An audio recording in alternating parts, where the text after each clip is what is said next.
Hello, lovelies. It's me, Ellie. Can you believe it? I know I have a lot of explaining to do. Please don't be too mad at me, but let's go ahead and hop in.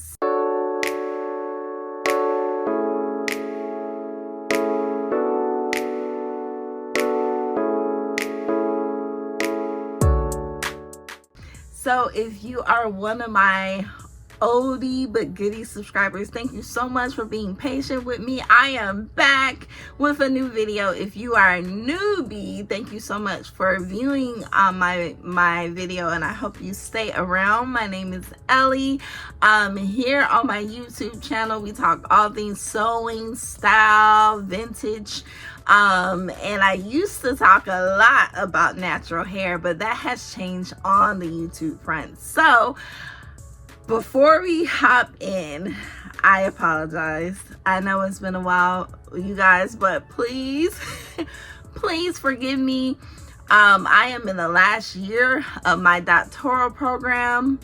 I will be graduating in May as a doctor in education policy and leadership. So I have been busy. I also, after a sabbatical, enter into the workforce again with a job. I wouldn't even say a job, a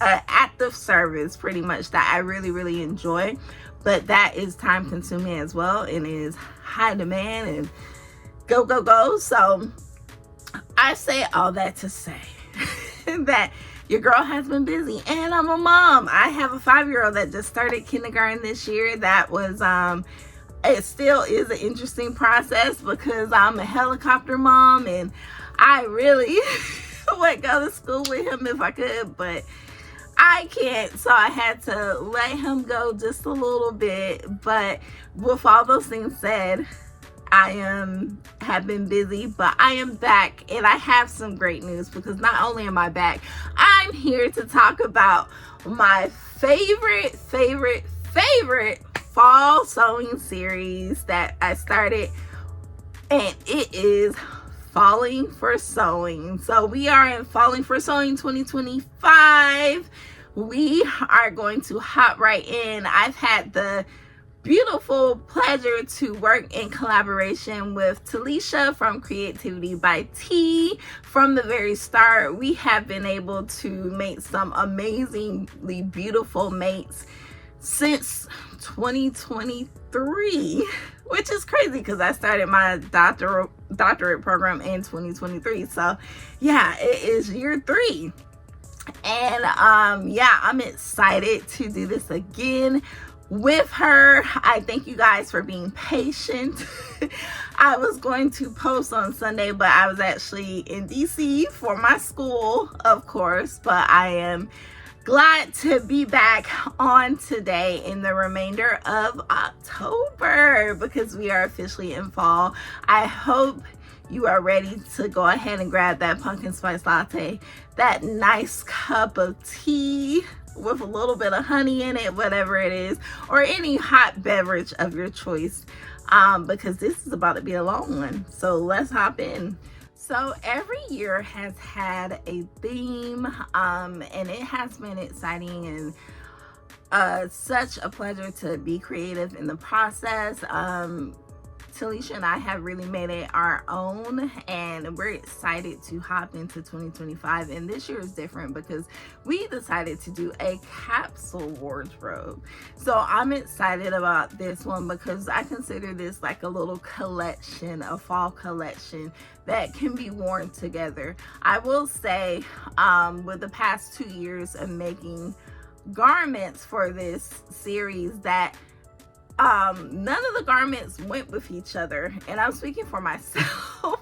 Maybe with Talisha it was different, but for me, when I look at, especially because I choose such colorful fabrics, I hardly ever wear solids, that none of the garments that I made from the series can be worn together. So I'm really excited to make a capsule wardrobe because I can finally create an outfit with these pieces and mix and match them to get more wear out of them. So let's talk more about that. So I decided, you know what, I'm not even going to tell you. I'm going to see if you notice. Let's go ahead and start with the fabrics.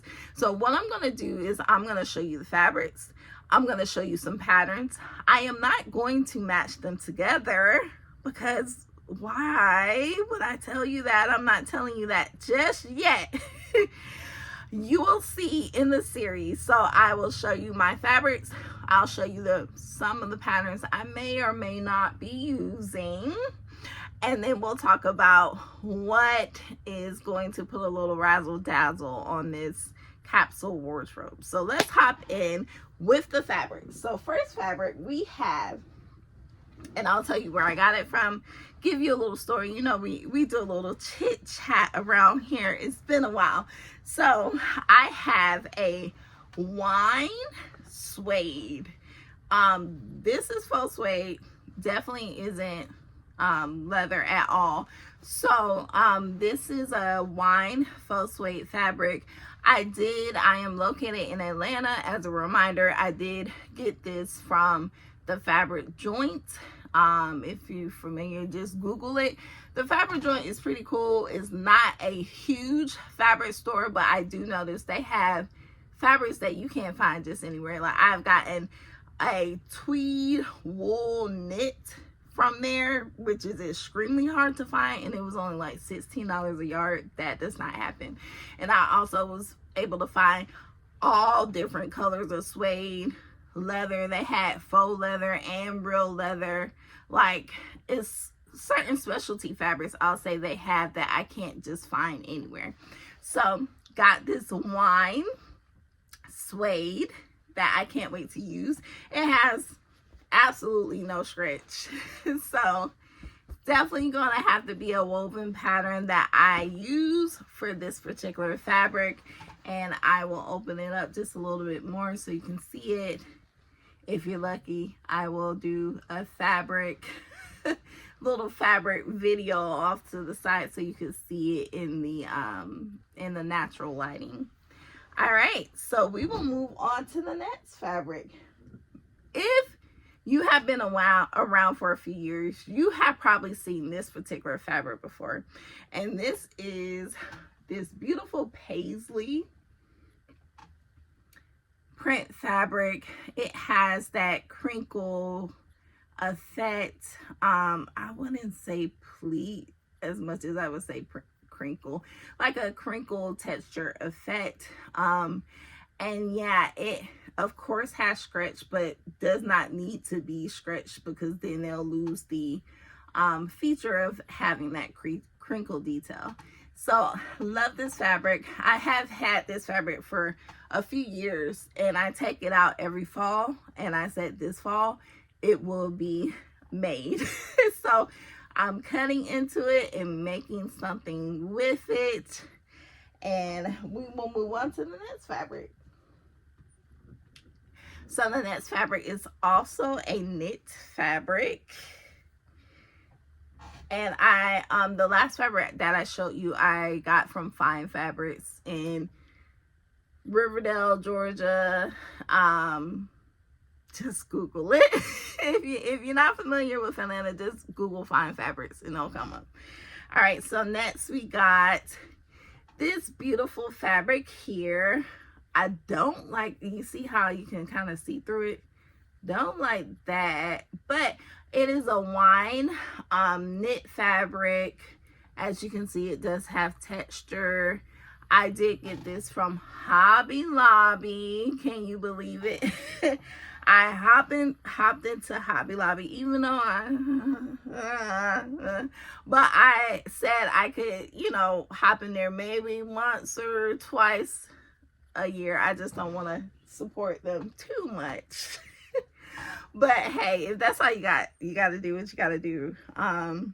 Yeah, I'm lucky to have other options. But we have this next fabric, and guess where I got this from, you guys? So there was a little store that sold like fabric, and it was so convenient, right? And the name of the store started with a J, and it was Joanne. So I got this fabric. I'm not sure. I don't think I got this fabric when they were liquidating. I believe I got this fabric right before they announced the closure, because I remember getting a ton of like the platitudes fabric. So that was in this bunch. It was like nowhere near fall time. It was after fall, actually. So I will be using this fabric for the series as well in my capsule wardrobe. And let's pause here. Do you notice anything about these fabrics? Anything? Do you notice anything about these fabrics? I mean, anything similar? I'm sure you do. They're all within the family of wine or oxblood or burgundy. So I've decided with my capsule wardrobe, I want a monochromatic look. So I will be using nothing but fabrics that either are completely solid wine or have that color within them, so I can mix and match. So I'm excited to add that feature because I've always liked that monochromatic look. I'll be giving you some inspiration off to the side over there. Love the monochromatic look, and I just thought to myself, why not do it for a capsule wardrobe? It makes sense, right? Because these things are meant to be worn together. So I will be sticking to wines only, as hard as it was to not put other colors in here or put, you know, very busy prints in here. I decided to stick to my vision, and we will be going with that monochromatic look with a little bit of flair, because I did add the plaid, you know, and the paisley print to kind of offset it. But so that is, oh, I have two more fabrics. So have two more fabrics. Of course, I had to throw some prints in here. I mean, it would have been really hard to just do solids. So we have this pretty paisley print fabric. Again, it's just a different type of paisley print fabric. It has not only that wine color, but it has purples in it. It has a little bit of black in it. So yeah, I've held on to this fabric for quite a while as well. I remember buying this fabric right before a particular fall a few years ago, and I was bent on like using it for that fall. Did not happen. Pull it out every fall. Just like the other knit fabric, I decided that this will be getting cut into for this season. So as you can see, it does stretch. It is not extremely stretchy, but it does give some give. And if you're like me and you have a little bit of curves, you need some give. So it does give some give. I appreciate that. And we have one more fabric, and that is, oh Lord. So the reason these fabrics look so crazy while I'm grabbing them is because I got a lot of fabric, so that when I cut in them, I still had, you know, more fabric to use just in case. So we have this fabric right here. It is a lighter wine, and it does have those black lines going throughout, if you can see that. It does have a little bit of a nap too. Is that what it's called? Nape? No, it's not nape. Nap. The same thing that corduroy has in velvet. Like, it depends on how you cut it, which will determine like how it looks, if it's darker or lighter. So I do have to make sure that I'm careful with cutting this, just to be sure everything looks right.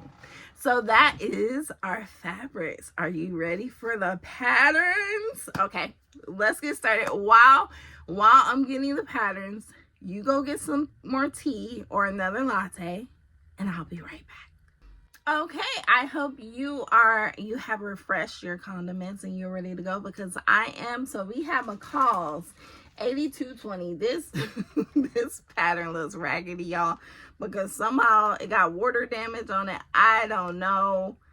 Blame my husband or somebody was in my patterns, because I don't know what happened. But this is an oldie but goodie. It came out in, well, not that old. Came out in 2021. I have made it before. I will probably post how it came out the first time. I will be making this again with a particular fabric that you actually did not see, because this is already in the works of being made, and I had no fabric left to show. So yeah, excited to use this fabric. Came out great the last time. I will say I used a thick fabric that was too thick to allow me to put buttonholes in it.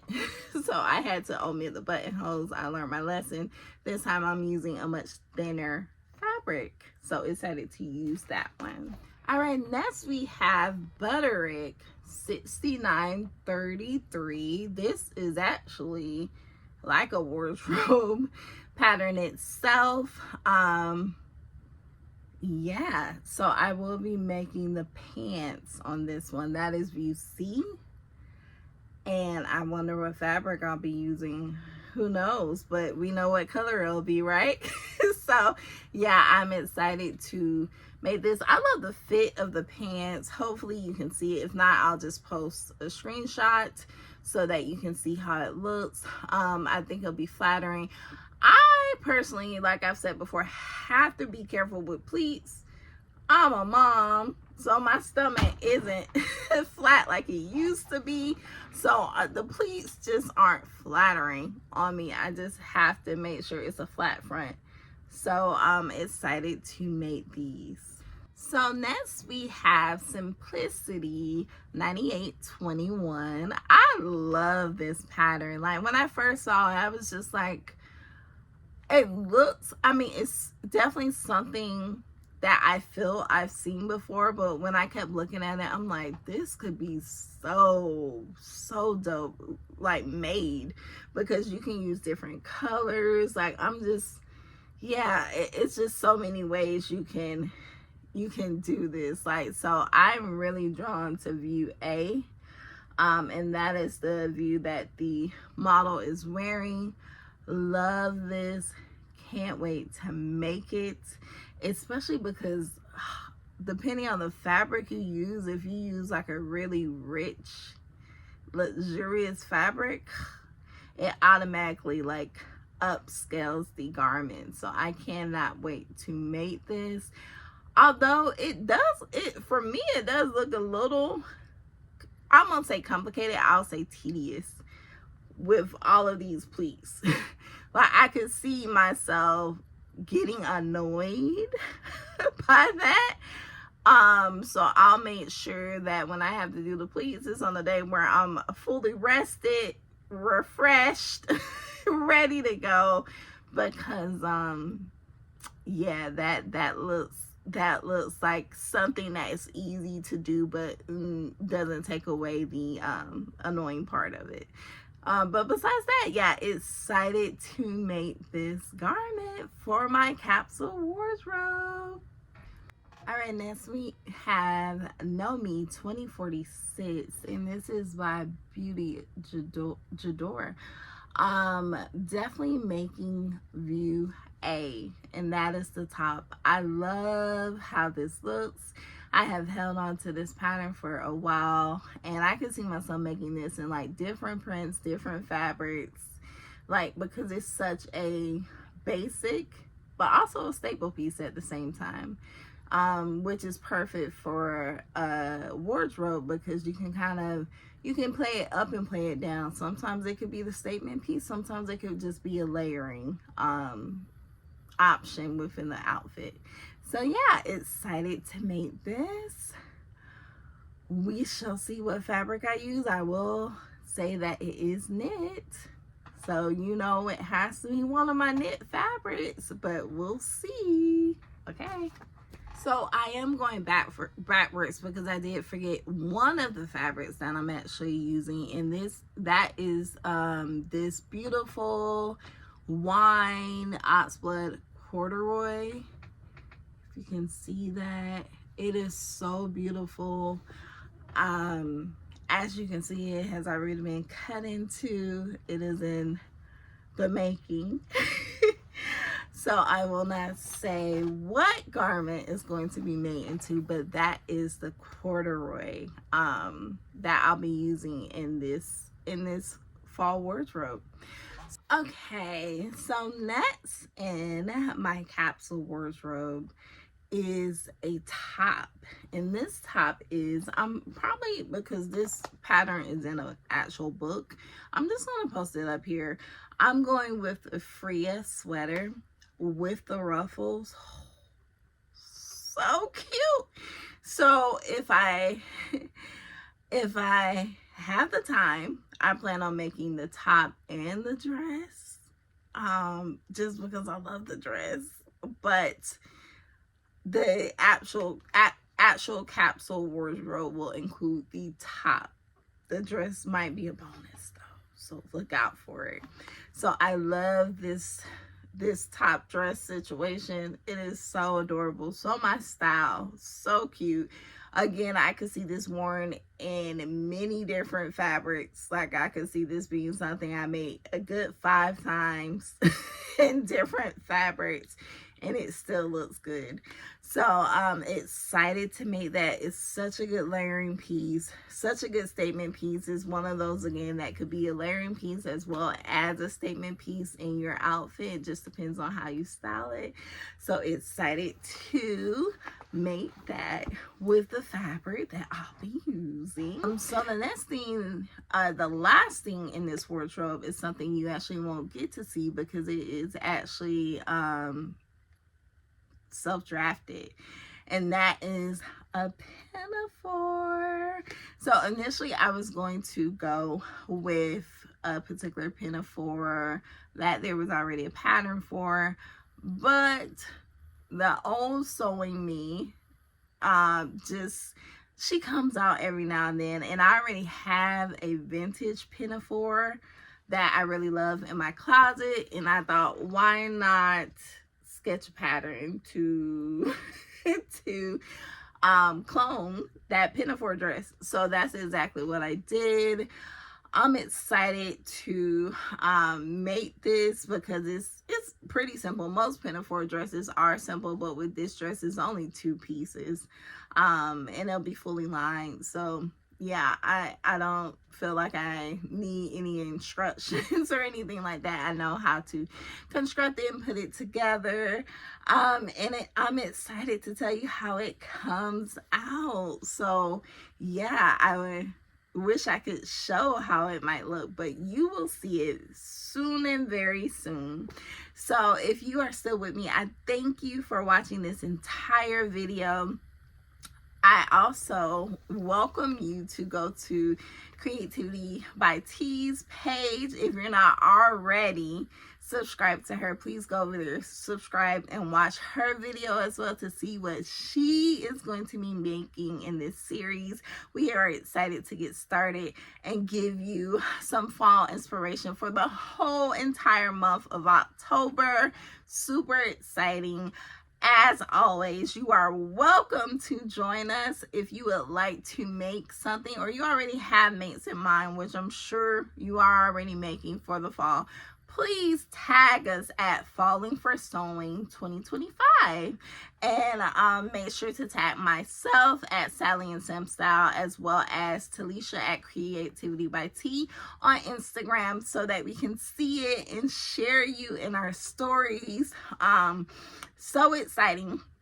So again, if you have not already, please leave me a comment. Tell me what you're excited to make this fall. Tell me what you're excited to see that we're making this fall. And yeah, share maybe a fall memory or something that you like to do, a fall tradition that you do every year. I would love to hear it. Yeah, and as usual, please come back next week so that you can see what we're up to. Again, I apologize for my absence, my sabbatical from YouTube, but I am back. Life gets a little crazy sometimes, and if I disappear, I'm okay. It's just more than likely I'm busy and I don't know how to get back on the YouTube schedule, but I am back. And yeah, so I hope you enjoy this fall season. I hope the weather is cooling down where you are. Atlanta is taking me through the emotions, y'all. One minute I'm feeling great because it's cool and I'm like, it's fall. The next minute it's burning up and I'm upset. So as you can see, I'm dressed for fall. I don't care if it's 90 degrees outside. Whatever, it is fall. So happy fall, y'all, and come back for the first episode of Falling for Sewing 2025. Bye.